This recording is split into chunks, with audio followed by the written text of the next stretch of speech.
Alors, je vais essayer de ne pas vous faire peur, mais c'est vous faire comprendre comment l'industrie agroalimentaire essaye de vous faire manger toutes ces cochonneries. Je dirais que le consommateur a normalement un pouvoir immense quand il achète et qu'il sous-estime, c'est qu'à chacun de ses achats, il vote. Plus vous achèterez la malbouffe et les aliments industriels, plus vous direz oui à toute cette sorte d'alimentation qui est absolument néfaste pour votre santé. Donc, quand vous n'achèterez plus d'aliments transformés, lui, l'industriel, il arrêtera d'en produire, tout simplement. Mais comme les gens n'achètent que ça, forcément, ça lui donne encore plus envie d'en produire et encore avec plus de cochonneries dedans. Donc, je dirais qu'avec ce live de ce soir, le temps est venu pour le consommateur responsable qui pense à sa santé de pouvoir choisir en connaissance de cause.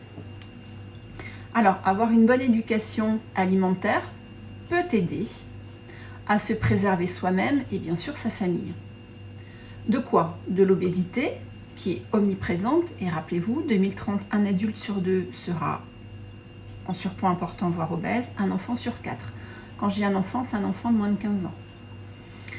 De se protéger donc aussi des maladies de civilisation et de toutes ces maladies qui ne sont absolument pas normales au niveau des chiffres et surtout chez les enfants. Il ne faut pas oublier qu'on mange avant tout pour nourrir son corps et son esprit. C'est pas que pour remplir son estomac. Les aliments sont censés apporter des nutriments, des vitamines, mais normalement, pas de problème. Tous les codes couleurs, quels qu'ils soient, les Nutri-Score et les autres, les applications en tout genre, voudraient vous faire croire qu'un aliment est bon ou qu'un aliment est mauvais, mais en fait, ce n'est pas la solution miracle, je dirais, c'est simplement un gadget marketing. L'équilibre alimentaire, lui, il s'acquiert uniquement avec l'éducation, et l'éducation, elle passe par une bonne information. Donc ces informations, c'est ce que j'essaye, en tout cas, de vous transmettre au travers des lives, au travers des conférences avant le confinement, au travers des consultations que vous faites au cabinet, et à travers tous les posts que je vous partage sur les réseaux sociaux, Instagram et Facebook. Comme je le dis à chaque fois, nous, naturopathes, nous sommes des éducateurs de santé. Donc le but, c'est de vous donner toutes ces infos. On n'est pas là pour vous les imposer, on est simplement là pour vous donner ces informations et après, à vous d'en faire ce que vous voulez. Mais un naturopathe ne peut pas vous éduquer et faire en sorte d'optimiser votre santé sans vous parler d'alimentation. C'est notre première technique et c'est à la base de tout. On n'est pas là pour faire du pansement symptomatique. Vous venez nous voir avec un problème, on vous donne des compléments alimentaires. Non, ça commence par l'alimentation. Le réglage alimentaire est extrêmement important. Et oui, après, effectivement, on peut s'aider de compléments alimentaires. Alors, normalement, une étiquette doit être loyale et ne pas induire le consommateur en erreur. C'est-à-dire que il doit y avoir les matières, les compositions, les origines, les quantités, etc., etc. Ensuite, l'étiquette doit être réalisée de façon claire, précise et facilement compréhensible. C'est là où ça se complique. Troisièmement, l'étiquette doit comprendre toutes les données véridiques et vérifiables. Et là aussi, ça se complique. Les effets publicitaires ou émotionnels suscités par des images qui représentent des ingrédients ou par la dénomination ne doivent pas être trompeurs pour le consommateur. Et là aussi, ça se complique. On peut penser à certaines marques et on sait très bien où ils veulent nous emmener. Le consommateur doit absolument prendre conscience de son pouvoir. Il devrait exiger que chaque aliment ait le goût, les nutriments qu'il doit naturellement posséder. Les produits transformés ne sont pas la reconstitution du produit naturel grâce à l'ajout d'arômes, d'additifs, ne sont que la reconstitution du produit naturel grâce à l'ajout d'arômes, d'additifs, grâce à l'emploi de techniques et de procédés de manipulation. Des ingrédients qui sont soustraits, puis en fait remis, déshydratés pour être réhydratés, traités thermiquement, en perdant leurs vitamines pour être revitaminés, sucrés, acidifiés, édulcorés et bien d'autres. Il est normal de faire une mousse chocolat avec des œufs et du chocolat. Normalement, c'est comme ça qu'on l'a fait.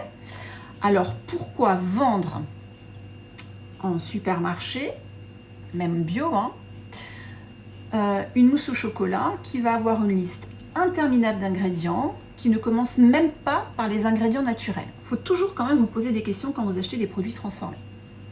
Il est vraiment temps de comprendre que vous, consommateurs, sachiez, connaissiez et surtout refusez tout ça. C'est extrêmement... voilà, il faut comprendre tout ça pour l'admettre, mais surtout après le transcrire quand vous allez faire vos courses. Pour ceux qui connaissent Jean-Pierre Coff, il disait « Arrêtons de manger de la merde », mais c'est complètement ça. 2020, c'est arrêter de manger toute cette merde. Il faut vraiment commencer par là. Le seul but de la publicité est de vous faire sentir un heureux propriétaire de n'importe quoi et surtout de choses dont vous n'avez absolument pas besoin. Ça, il faut vraiment le savoir. Je tourne toutes mes notes parce qu'autrement, dès que je parle de toute cette malbouffe, moi, ça me rend dingue et surtout des étiquettes alimentaires. Donc, à moins de vous munir d'une loupe et d'un dictionnaire, il est quand même très difficile de lire les mentions qui apparaissent sur les emballages.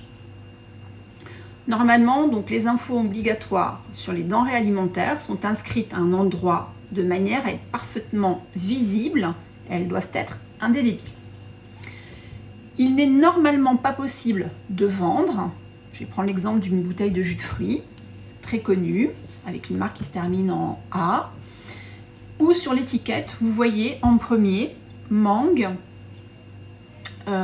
ananas, kiwi, et sur l'étiquette, il y a marqué jus, ananas, mangue, kiwi. Donc vous, vos yeux voient, votre cerveau comprend que c'est un jus avec de la mangue, de l'ananas, du kiwi. Sauf que quand on se penche un petit peu plus sur l'étiquette, on se rend compte qu'en fait, il n'y a que 18% de ces super fruits exotiques et que ce jus n'est constitué que de jus de pomme et de jus d'orange, avec plus de pommes d'ailleurs que d'orange. Il n'est normalement pas possible de vendre une crème en bombe, là, vous savez, le type crème chantilly, avec marqué dessus crème d'Isigny-sur-Mer. Et en fait, quand on se penche sur la composition de l'étiquette, on se rend compte que le lait, lui, il est d'origine UE. Ce qui veut dire que c'est plusieurs laits de plusieurs provenances. Oui, il y a de la France, mais aussi de la Belgique et des Pays-Bas. Donc Isigny-sur-Mer, plus trop. Il n'est normalement pas possible de vendre des raviolis bolognaises, une marque très connue, avec en bas à droite de l'étiquette, le petit logo là, bleu, blanc, rouge, avec marqué viande bovine française, mais dedans, il y a du porc. Alors que malheureusement, tout ça existe. N'hésitez pas à regarder le Facebook de Foodwatch France. Vous allez voir toutes les arnaques aux étiquettes, et en ce moment, les arnaques aux étiquettes, alors elles sont très nombreuses, mais il faut surtout regarder en ce moment les prix au kilo. On pense toujours que d'acheter dans des plus gros contenants nous réduit le prix d'achat. Et en fait, quand on compare le prix au kilo, en ce moment, les prix au kilo sont beaucoup plus importants sur les gros volumes que sur les petits. Donc regardez bien toutes les étiquettes.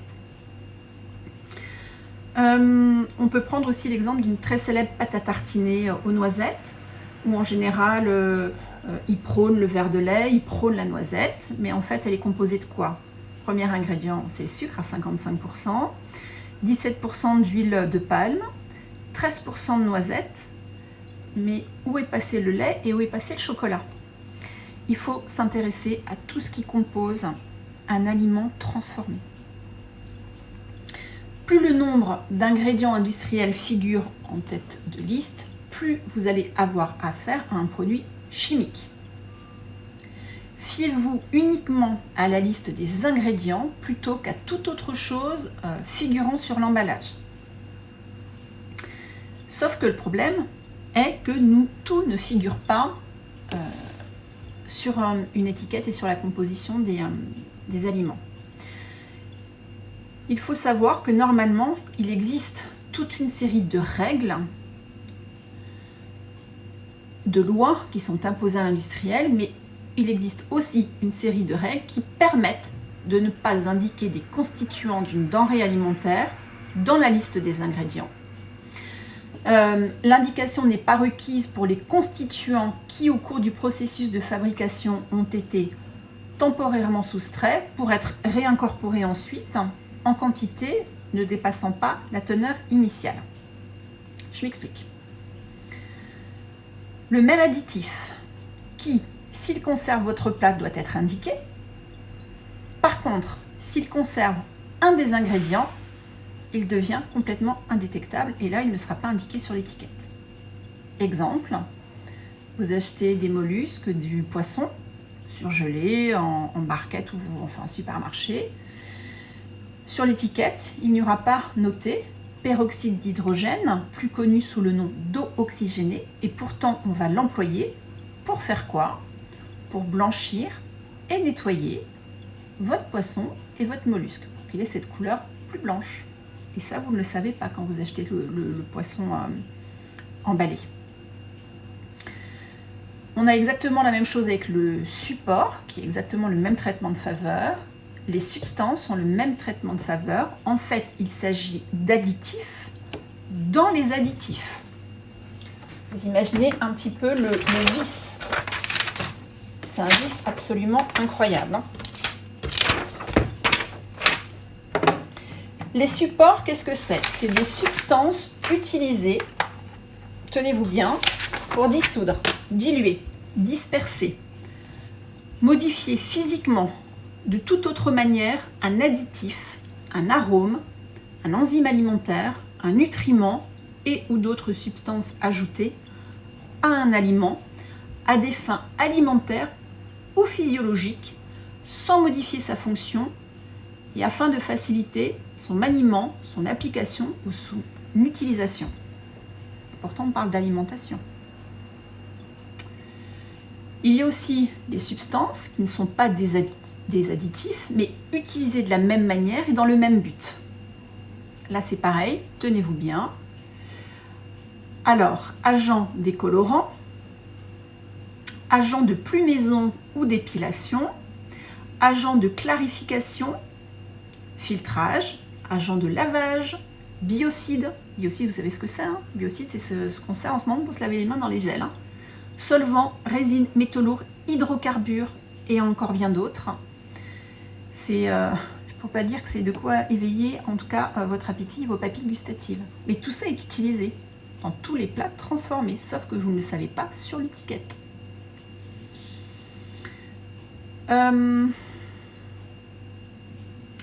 Je vais prendre l'exemple d'un jus d'orange avec 100% pur jus. Et là, vous dites, j'achète ma bouteille de jus d'orange pur jus, même bio, super. J'ai pas besoin de presser mes oranges et vous savez de toute façon ce que je pense du jus de fruits. Mais ce jus d'orange avec 100% pur jus laisserait penser qu'il s'agit donc d'oranges pressées, mais pas du tout. Car en fait, il faut savoir que ces oranges, elles ont été pressées dans leur pays d'origine. Bon, elles ont peut-être voyagé et elles ont été en tout cas pressées dans une première usine. Ensuite, on va mettre ce jus à ébullition pour faire évaporer l'eau. Et ce concentré, il va être exporté dans une autre usine où de l'eau va lui être rajoutée avec du sucre. Mais attention, quand vous achetez un jus sans sucre ajouté, il faut savoir que oui, le jus d'orange, il est naturellement sucré.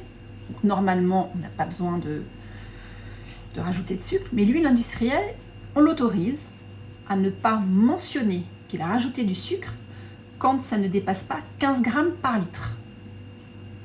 Donc, bien souvent, quand vous voyez sans sucre ajouté, il y a quand même 15 grammes de sucre dans votre litre de jus de fruits. Et ça, vous ne le savez pas. Et vous pensez que votre jus, on ne lui a pas rajouté de sucre. Imaginez-vous quand même cette transformation quand vous le mettez dans votre verre. Tout ça, il faut le savoir. Les arômes, eux, sont des produits qui sont normalement utilisés pour améliorer le goût des aliments. Qui n'a jamais utilisé de la fleur d'oranger? Qui n'a jamais utilisé... Alors, moi, ce n'est pas des arômes que j'ai. Hein. Et moi, j'aime beaucoup travailler l'eau de rose. J'aime bien en mettre dans les yaourts ou dans des choses. Mais j'ai de l'hydrolat, j'ai pas de l'arôme. J'ai que du vrai. Mais le problème de ces arômes, c'est qu'ils sont vraiment malheureusement utilisés pour des procédés chimiques qui visent à redonner une saveur à des aliments alors qu'ils l'ont complètement perdu ou qu'ils n'ont jamais eu à cause de toutes les méthodes de transformation et de fabrication. Les fameux yaourts aux fruits, très connus. En fait, il n'y a pas de fruits dedans. C'est juste des arômes. J'irais même jusqu'à dire qu'il y a de la sure de bois dedans. Mais il n'y a aucun fruit. Le fameux surimi, ce bâtonnet de crabe, il s'agit d'un produit fabriqué à base de chair de poisson, et je ne veux même pas savoir ce qu'il y a dans la chair de poisson. La France est le premier consommateur. Les Français adorent le surimi. S'ils savaient ce qu'il y a dedans, il y a 30% de chair de poisson. Il y a 40% d'eau. 10% d'amidon. Il y a du blanc d'œuf. Il y a du sel. Il y a du sorbitol. Il y a du sucre. Et pour lui donner ce bon goût de crabe, on va simplement lui ajouter un arôme qui est en fait réalisé à partir d'extraits de broyage de crevettes décortiquées. Et la petite touche finale, faut bien que ce soit coloré orange, hein, que ça aiguise le visuel. On va le colorer en fait avec du paprika désépicé. Donc c'est en rien un bâtonnet de crabe. Alors j'espère que je ne vous choque pas, mais le but c'est de vous faire quand même réfléchir après tout ça et regarder ce qui reste dans vos placards et dans votre frigo et vraiment revenir à tout ce que je dis depuis le début des lives, on y reviendra après. Et alors beaucoup l'ont compris, hein, parce que j'en reçois plein de messages et de photos des placards avant-après ou des frigos avant-après, mais c'est important. Il n'y a que comme ça que vous pourrez prendre soin de votre santé, que vous soyez en bonne santé ou que vous ayez malheureusement certains troubles actuellement. Je voulais aussi vous dire, et ça je vous le dis souvent, on en a parlé quand on a fait le live sur les régimes, raisonner en termes de calories, de protéines, de glucides, de lipides n'a pas grand intérêt, sauf si vous êtes culturiste, vous voulez sculpter votre corps, et encore, hein, si vous voulez aussi bousiller votre foie, je dirais, mais atteindre un équilibre alimentaire et le fait d'une éducation alimentaire. Mais cette éducation alimentaire, c'est pas Internet, c'est pas les infos, c'est pas ce qui est placardé sur les abribus ou qui passe sur les écrans. C'est normalement ce qui vous est inculqué depuis tout petit quand vos parents ou grands-parents n'ont pas certaines croyances et cultures alimentaires. Atteindre un équilibre alimentaire, c'est notre travail en fait, hein. C'est ce qu'on essaye de vous communiquer le plus possible. Je vous rappelle que sur une étiquette doit apparaître normalement la valeur énergétique, la teneur en lipides, en acides gras, en glucides, la valeur énergétique, hein, même sur mes lentilles, oui, hein, j'ai la valeur énergétique, matière grasse, glucides, fibres, protéines, sel. On a la quantité de nutriments exprimés et ça va être pour 100 grammes, pour 100 millilitres, en kilojoules, en kilocalories. Tout ça, qu'est-ce que j'en pense? Que normalement, grâce à toutes ces infos, ça devrait être un jeu d'enfant de manger équilibré, mais il n'en est absolument rien. Arrêtez de me regarder ce tableau. Je n'arrête pas de vous le dire, parce que vous avez regardé glucides. Oh, alors là, j'ai l'exemple tout bête. Lentilles beluga. Vous savez que j'adore les lentilles beluga. Glucides 42. Et là, vous dites, c'est pas possible, c'est presque la moitié en glucides. Forcément, c'est des légumineuses. Donc oui, les légumineuses, c'est des glucides, et c'est des bons glucides. Et vous savez qu'on en a déjà parlé à plusieurs reprises, hein, les bons, les mauvais, sucre rapide, sucre lent, bon. Ça, c'est des bons glucides. Donc, je m'en fiche, moi, qu'il y ait 42 grammes pour 100 grammes de glucides. Parce que je sais, quand je regarde la composition, d'ailleurs, je ne sais même pas si c'est une compo, oui, ingrédients, lentilles beluga, forcément.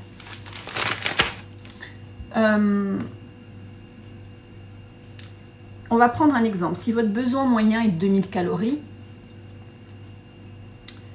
est-ce qu'un café au lait, pain beurre confiture ou céréales du petit déjeuner, un hamburger frites soda le midi, un paquet de chips en rentrant du travail parce qu'on a envie de grignoter, et une pizza toute prête type Sodebo, Marie ou une troisième, je sais pas, Pizza Hut.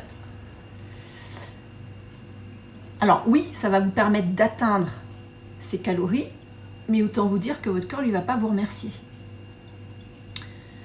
Atteindre l'équilibre alimentaire, c'est le fruit donc d'une éducation. Les chiffres et les indications nutritionnelles qui sont sur les emballages ne sont que des indicateurs et certainement pas les plus fiables. Manger sainement ne peut absolument pas être le calcul arithmétique des calories, des glucides, des lipides, des protéines. Non. Par contre, vous devriez vous poser la question quand vous avez votre assiette, est-ce que je vais avoir des vitamines et des nutriments? Il n'y a que ça qui devrait vous intéresser. On s'en fout de savoir que c'est 100 grammes de céréales. De toute façon, je suis contre tous ces trucs-là qu'il faut peser. On ne pèse pas ces aliments. On mange en fonction de sa satiété, de son envie. C'est surtout ça. Il faut écouter son corps. Il ne faut pas écouter des tableaux stricts. Parce que si c'était le cas de calculer comme ça, on fabriquerait simplement des petites pilules, savamment dosées, comme on donne aux astronautes quand ils partent sur la station là-haut.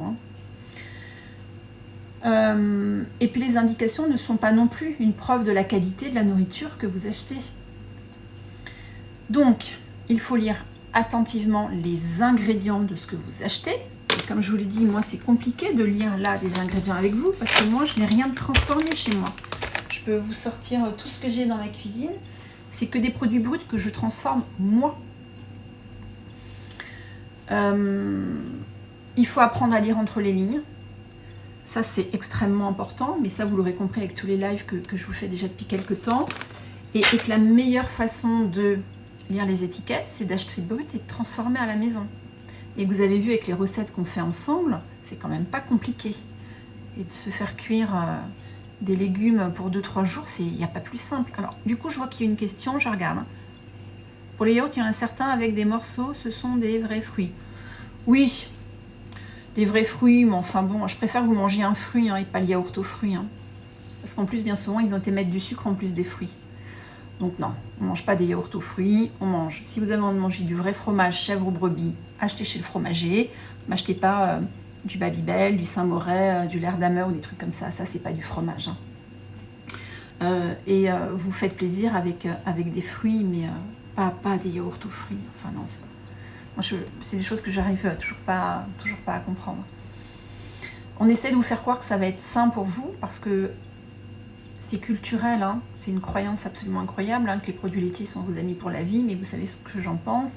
Et du coup, de vous mettre des fruits dans les yaourts, ça vous fait encore plus croire que c'est sain, mais pas du tout. C'est complètement faux.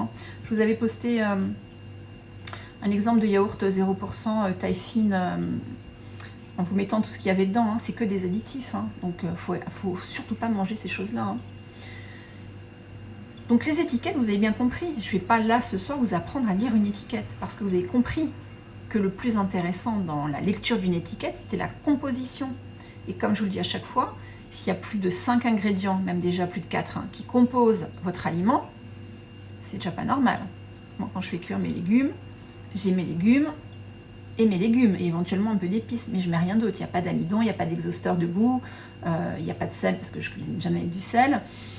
Si je fais mes lentilles, voilà, je contrôle et elles vont cuire avec le bouillon que je vous ai posté parce que je fais mes bouillons. Mais le but, c'est pas de venir de tout contrôler. Mais comment elles faisaient nos grands-mères avant? Elles transformaient tout elles-mêmes. Faire une pâte à tarte, c'est quand même pas compliqué. Quand je vois les gens qui achètent les pâtes à tarte là, à 1 €, quand on voit la composition, non, c'est pas possible. Il n'y a rien de meilleur qu'une pâte à tarte maison et ça prend 2 minutes à faire. Le pain, bon, ça on le verra plus tard, j'attends que tout le monde ait reçu son vitaliseur, mais on va faire du pain et vous allez voir que faire du pain, ça aussi c'est pareil, quand vous achetez du pain, normalement du pain c'est quoi? De la farine, de l'eau, du sel, et éventuellement de la levure ou du levain. Sauf que il existe des choses qui s'appellent des améliorants, je vous en ai même pas parlé. Un améliorant c'est quoi? Ça va améliorer, ça améliore quoi? La texture, l'odeur, le goût, même le craquant, c'est étudié pour que quand vous allez acheter votre baguette de pain, le craquement vous donne envie d'en manger tout de suite. Et c'est pour ça que quand vous arrivez à la maison, la baguette de pain elle est déjà mangée à moitié ou complètement. Par quoi remplacer le sel? Par rien. Je le remplace par des aromates. Mais si votre palais est habitué à trop de sel, il va falloir le déshabituer comme le sucre. Alors la pâte feuilletée, c'est pas facile. Ouais, mais moi je préfère faire... Alors, la pâte feuilletée, très honnêtement, le seul moment de l'année où je fais de la pâte feuilletée, c'est pour la galette des rois. Autrement, pas besoin de pâte feuilletée, on fait de la pâte brisée, on fait de la pâte sablée. Franchement, en plus la pâte feuilletée, on en met toujours partout. Quand vous mangez de la galette des rois, vous mettez 2 heures à tout aspirer parce qu'il y a de la pâte feuilletée partout. Et en plus, c'est extrêmement gras. Donc les invités ils s'essuient sur le canapé, un peu partout, et vous avez des traces de doigts gras après partout. Hein. Alors que les baguettes sont très simples à faire avec 3 ingrédients. Bah oui, c'est ce que je vous dis. Farine, eau, sel. Levure, levain, la tradition normalement c'est du levain. Le levain, il n'y a rien de plus simple à faire. Mais par contre, on va mettre plein de choses pour apporter du goût, pour apporter une odeur particulière, pour apporter un craquant, pour apporter de la couleur à la croûte. On ne s'imagine pas tout ça. Hein. Donc je ne demande pas de tous faire votre pain, mais il faut éviter d'additionner plusieurs aliments transformés, vous l'avez bien compris, pour votre santé. Et ça, je vous en parle déjà depuis quand même longtemps. Hein. Rappelez-vous, toutes ces maladies de civilisation sont essentiellement dues à tout cet aliment transformé, parce que les gens ne se nourrissent principalement que de ça. On a vu beaucoup comment, pendant le confinement, les gens remplissaient leur caddie, mais c'est pas que pendant le confinement, c'est toute l'année. Allez vous balader, vous avez un peu de temps à perdre, vous allez à côté de chez vous, Monoprix, Franprix, magasin bio, et vous voyez comment les gens remplissent leur caddie. Moi, ça m'affole. Tout est transformé. Et même en bio, ils se disent, bah, c'est bio, c'est sain. Non, parce que quand on regarde la compo, c'est la même chose. Moi, quand je vais en bio, c'est pour acheter des produits bruts.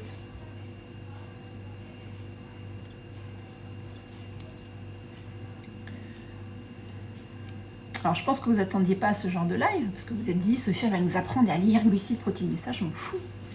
Ça, c'est je ne regarde jamais, puisque je sais que si j'achète, et je n'achète pas, mais bon, si je devais acheter de la compote de pommes, je sais que ça va être sucré. Rappelez-vous le nombre de morceaux de sucre qu'il y a dans un pot de compote très connu. Et maintenant, vous allez savoir que quand il y a marqué sans sucre ajouté, ils ont le droit de mettre 15 grammes de sucre sur un bocal d'1 litre. Donc finalement, il y a quand même du sucre dedans. Pour donner du goût. Donc voilà, ces tableaux d'analyse nutritionnelle, de toute façon quand vous achetez un paquet de gâteaux à Pépito, vous doutez bien que les glucides, elles vont être en quantité importante. Et quand vous regardez la compo, je pense que d'ailleurs le sucre arrive en premier ingrédient. Donc arrêtez-moi toutes ces applis, arrêtez-moi de contrôler les codes couleurs là, qui veulent bien vous mettre, parce que si c'est vert, vous allez acheter forcément. Mais non, si c'est vert, non. Même vert, moi je regarde. Il faut tout lire. Et normalement, vous devriez lire le moins possible, puisque tous ces lives vous ont aidé à prendre conscience qu'il faut acheter brut, transformer à la maison.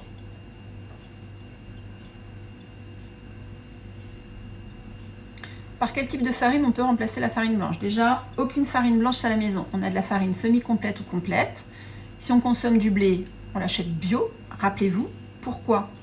Il faut savoir que la farine blanche, la différence avec la farine semi-complète ou complète, la farine blanche, elle est faite qu'avec le grain du blé. Donc en agriculture non bio, il n'y a que le grain. En agriculture non bio, pour la farine semi-complète ou complète, on a le grain et l'enveloppe du grain. Et comme c'est pas bio, c'est dans l'enveloppe qu'il y a les engrais, les insecticides, les pesticides et les OGM. Donc si elle n'est pas bio, vous avez de la farine avec toutes ces cochonneries dedans. Il faut le savoir. Et puis après, on a beaucoup parlé des farines sans gluten. Hein. Donc quand vous suivez mes recettes, c'est des farines sans gluten.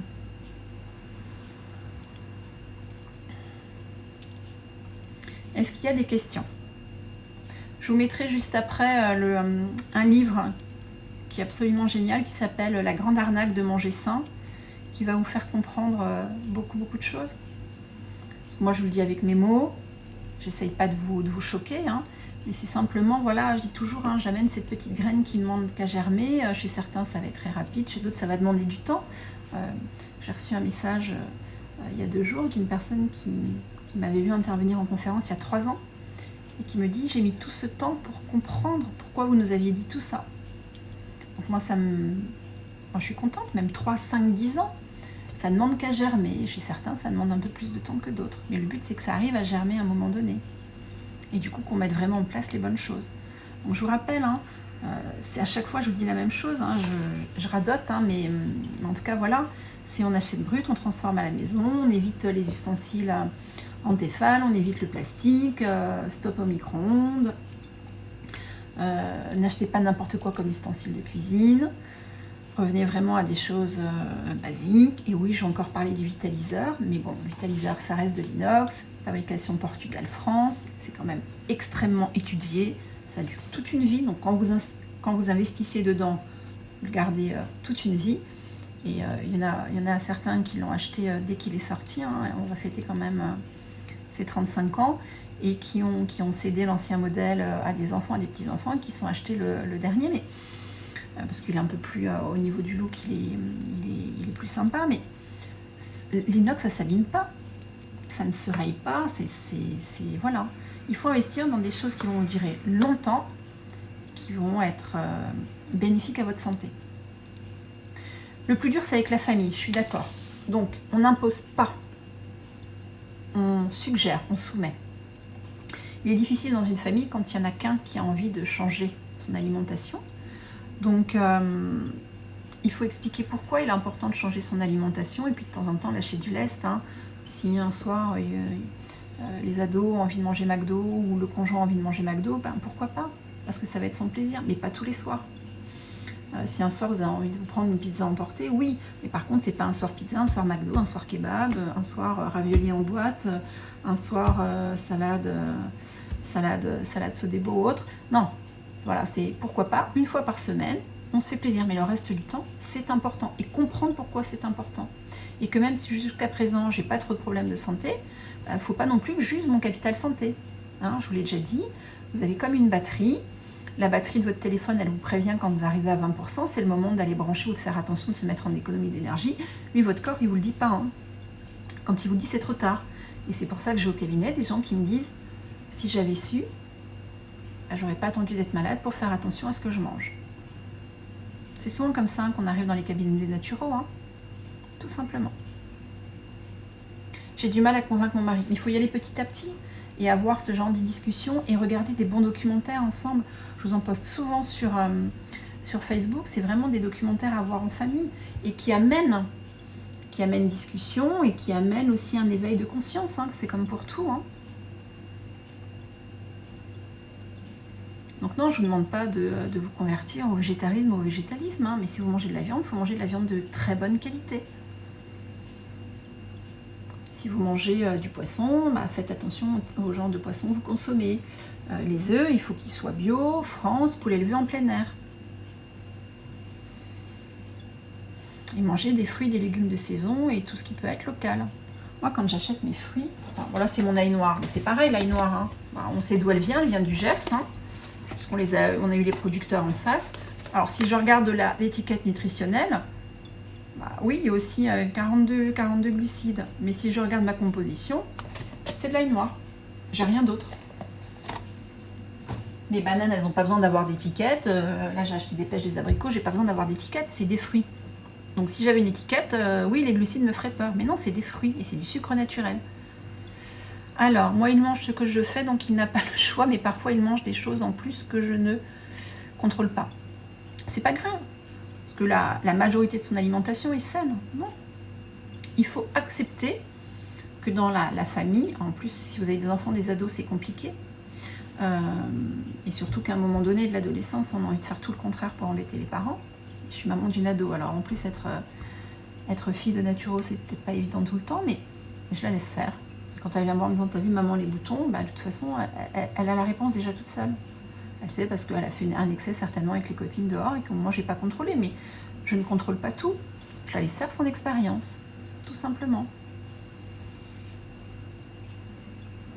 Ah oui, alors voilà, évitez de laisser faire les courses, contrôler en faisant les courses. De toute façon, il n'y a rien qui tentera trop à la maison, donc voilà, hein, les tentations seront plutôt à l'extérieur. Si vous allez chez des amis, si vous allez au restaurant, vous faites plaisir, hein, n'examinez pas la carte. Ou ne mangez pas que de la salade et d'haricots verts. Si on va au restaurant, on se fait plaisir.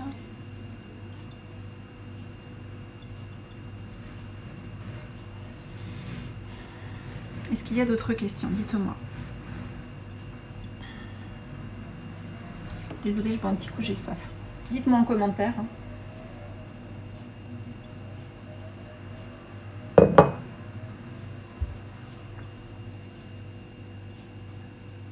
Après les applis, bon, vous savez que ma chouchoute c'est Open Food Facts pour éventuellement traquer les additifs. Voilà, mais après comme j'achète brut, franchement, moi j'ai pas besoin d'appli. Hein. Les meilleures applications, je vous le dis, hein, c'est vos yeux et votre tête. Ah, les vacances avec les amis. Ah bah les vacances, c'est les vacances. Les vacances, on se fait plaisir. On n'est pas là pour contrôler en vacances. De toute façon, les vacances, les fêtes de fin d'année, on ne contrôle pas. C'est des moments de retrouvailles, des moments de partage, des moments de plaisir. Mais pourquoi pas de temps en temps, alors je sais pas, un apéro vacances, c'est charcuterie rosée, charcuterie spritz, rosé pamplemousse. Mais rien n'empêche d'avoir quelques bâtonnets de légumes avec un peu de houmous ou du guacamole. Tout simplement. Hein. C'est d'avoir un mix des deux.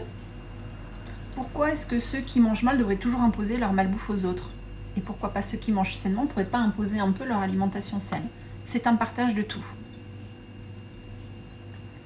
Alors, je suis en traitement pour l'hélicobacter et gastrite. Ma nature m'a dit de ne pas manger de gluten et de produits laitiers pendant au moins 6 mois.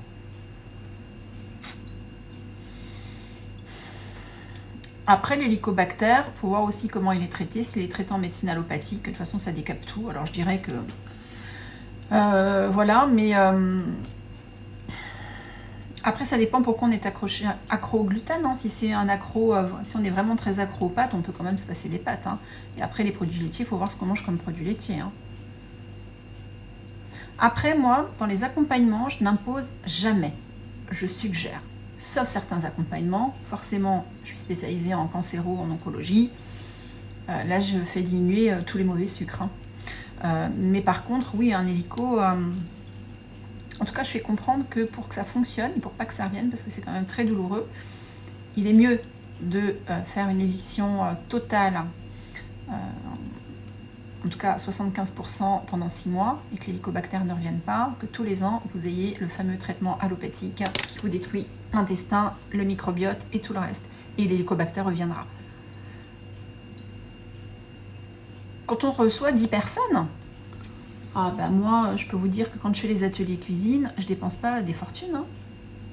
On peut vraiment transformer des légumes de saison avec des choses délicieuses, sans que ça revienne très cher. Hein.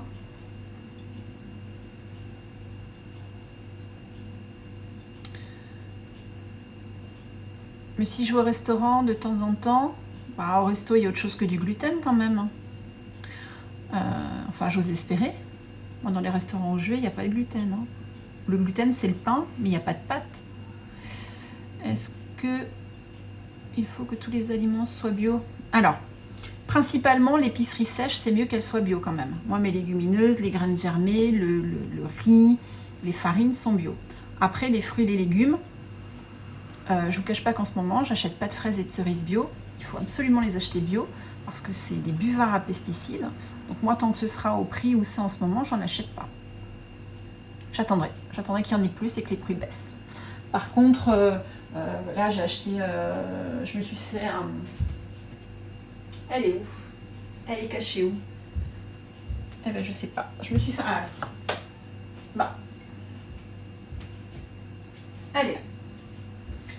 J'adore ce fruit. qui est une grenadille. Alors oui, c'est pas français, c'est pas bio, mais voilà, je me suis fait un plaisir. Elle a quand même la peau qui est suffisamment épaisse, hein. Ça se mange comme des fruits de la passion. Les fruits et légumes, je n'achète pas tout bio, parce que certains, c'est pas nécessaire, les peaux protègent. En tout cas, ma base d'épicerie sèche est bio, et j'achète surtout en fonction, de toute façon, de la saison, de la proximité. Il y a certains fruits, certains légumes, c'est quand même compliqué de tout avoir froid, parce que des fois on n'a pas, ça n'existe pas, ou des fois c'est compliqué d'avoir en fonction de certains, en fonction du temps. En tout cas, mon épicerie sèche est bio, quoi qu'il en soit, parce que je transforme tout moi-même. Est-ce qu'il faut... non, je ne prends pas de traitement du médecin, seulement de naturo. Par contre, 6 mois, c'est long pour un hélicobactère, hein. Même en médecine naturelle, il faut voir comment elle accompagne, mais 6 mois, c'est long. C'est très long. Et je sais que 6 mois, les gens ne vont pas tenir sur 6 mois. Avocat, non. Avocat banane, je les achète pas bio. La peau protège. Il faut savoir que les avocats bio, si vous saviez ce qu'ils mettent sur la peau en traitement pour pas qu'ils mûrissent trop vite et tout le reste, non, il faut absolument... Non, moi, je les achète pas bio.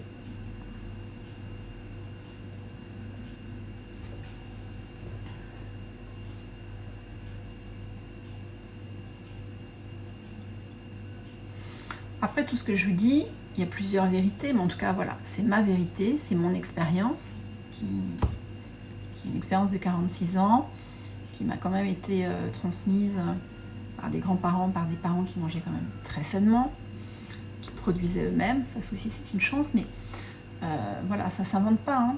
Mais bon, il y a plein de lectures à ce sujet, et de toute façon, c'est ce que je vous dis à chaque fois, c'est une question de bon sens. Il est évident que les aliments transformés ne sont pas bons pour la santé. C'est tellement évident que je ne comprends même pas qu'on puisse se faire avoir, quoi. Et qu'un yaourt qui va vous mettre une belle gousse de vanille et vous faire penser que vous êtes dans les îles, il n'y a pas de vanille dedans, il y a un arôme, et encore. Non. Il faut faire attention vraiment à tout ça. Et les yaourts, hein, c'est aussi ce que je pense des yaourts à base de lait animal. Faire des yaourts végétaux fermentés, vous avez vu que c'est quand même très simple. En plus, moi, ils sont très épais. Voilà, évitez de manger ces cochonneries de toute façon, il n'y a aucun intérêt. Et en plus, ça se mastique même pas, hein. Ça s'avale directement. Et souvent, vous prenez un dessert derrière ou un autre morceau de fromage. Donc, la farine d'orge bio, est-ce qu'elle est bonne pour les personnes qui ne digèrent pas? Non, orge, c'est du gluten. Blé, orge, avoine, seigle, épeautre, camute, c'est du gluten. Bonjour, mais manger sain 100% du temps, c'est pas trop compliqué pour ceux qui ne sont pas habitués. Ah, ben ça, c'est ce que je vous disais. Moi, c'est une habitude pour moi. Ça fait 46 ans que ça dure. Donc, voilà, c'est pour les autres que ça peut être plus compliqué, mais il faut y aller petit à petit. C'est pas en 15 jours que vous allez vous révolutionner vos placards. Il y a des gens qui, alors, je les ai pas vus connectés, mais elles le disent. Ça fait plus d'1 an qu'elles sont venues me voir au cabinet, ou même certaines plus. Et elles continuent d'en apprendre tous les jours. Là, avec le confinement, elles ont fait des graines germées, elles ont fait des yaourts fermentés. C'est petit à petit. On ne se met pas la pression, on y va à son rythme. Il n'y a aucun vraiment yaourt du commerce. Non, 0 yaourt. Pourquoi manger des yaourts? Moi, j'aimerais qu'on m'explique pourquoi manger des yaourts. Quel est l'intérêt de manger du yaourt? Ça s'avale direct. Ça pourrait même s'aspirer avec une paille. Je vois pas l'intérêt. Mais ça, les Français sont très accros à leur yaourt, hein. S'ils pouvaient en manger matin, midi, soir, d'ailleurs, beaucoup en mangent matin, midi et soir, je comprends pas. Alpro, non. Alpro, c'est du soja. Même si vous avez, voilà, comment lire une étiquette alimentaire, quand vous achetez Alpro, il y en a un qui a avec de la coco, devant vous avez la coco. Donc vous dites super, 100% coco. Vous tournez, il y a plus de soja que de coco dedans. Donc non. Arrêtez-moi avec ce fichu soja. Même yaourt végétaux sans soja. Les yaourts végétaux, attention, les industriels ont bien compris que les gens voulaient manger un peu plus végétal, donc il y a plein de yaourts végétaux qui sortent avec énormément de sucre. Les yaourts végétaux, on peut les faire soi-même. Moi, ça m'arrive parce que le matin, je me fais un yaourt végétal ou que ça me sert de base pour faire des sauces, pour faire des préparations. Mais enfin, je ne me mange pas un yaourt en dessert, hein. Je vois pas l'intérêt. Andros sans soja. Ah, mais rien qu'Andros, ça me fait peur. Je voudrais savoir ce qu'ils mettent dedans. Si vous en avez, vous me prenez... Enfin, lisez l'étiquette. Il doit y avoir de l'amidon, il doit y avoir des choses comme ça dedans. Bah, je sais que les gens sont accros au yaourt. Parce que ça, c'est ancré depuis tout petit. Mange ton yaourt pour ton calcium. Mais non, non, non, non, non. Et le yaourt, il y a des serres. C'est ceux dont je vous parle souvent. Bah, je dois en avoir un peu, là.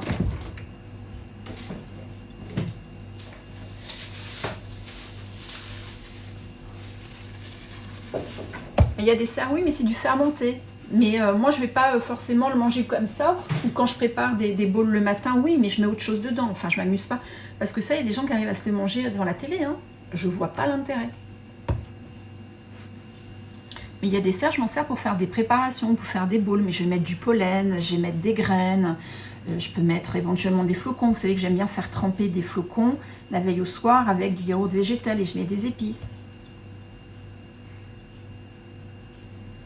Mais il y a des serres, hein. Il y a coco, est-ce que c'est ça? Oui, c'est ça. Ben voilà, il y a plein de sucre. Ben oui, je sais. D'autres fruits et légumes que l'on peut acheter non bio. Je vais vous faire l'illustration là.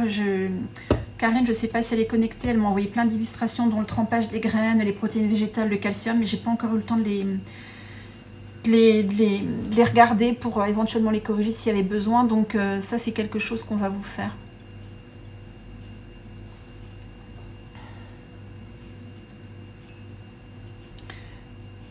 Alors, et le lait végétal Alpro Coco pour faire des pancakes du crêpe. Non, Alpro Coco, c'est Alpro, à mon avis, soja.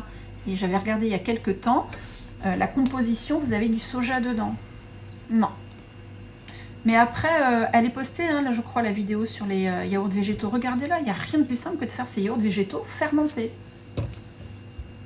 C'est quand même très très simple.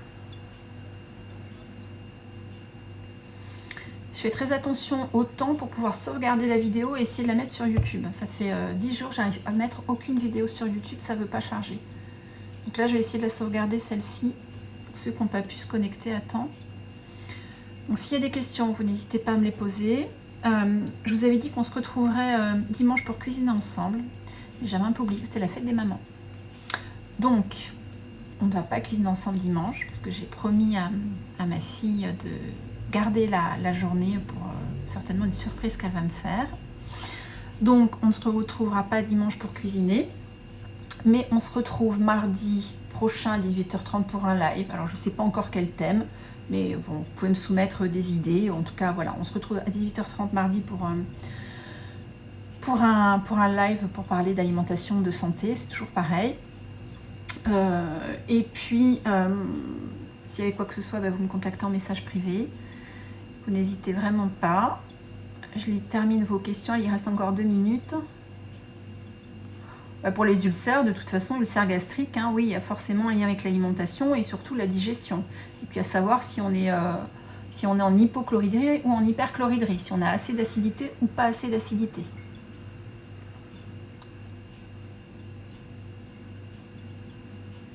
Pour faire les pancakes, que peut-on mettre en liquide? Alors oui, plutôt du végétal que de l'animal. Et prenez plutôt des yaourts, alors ce style de yaourt fermenté ou les faire soi-même. Pour les faire soi-même, pour commencer, de toute façon, il faudra un yaourt fermenté. Et puis après, vous avez votre levain, votre ferment pour les faire. Donc,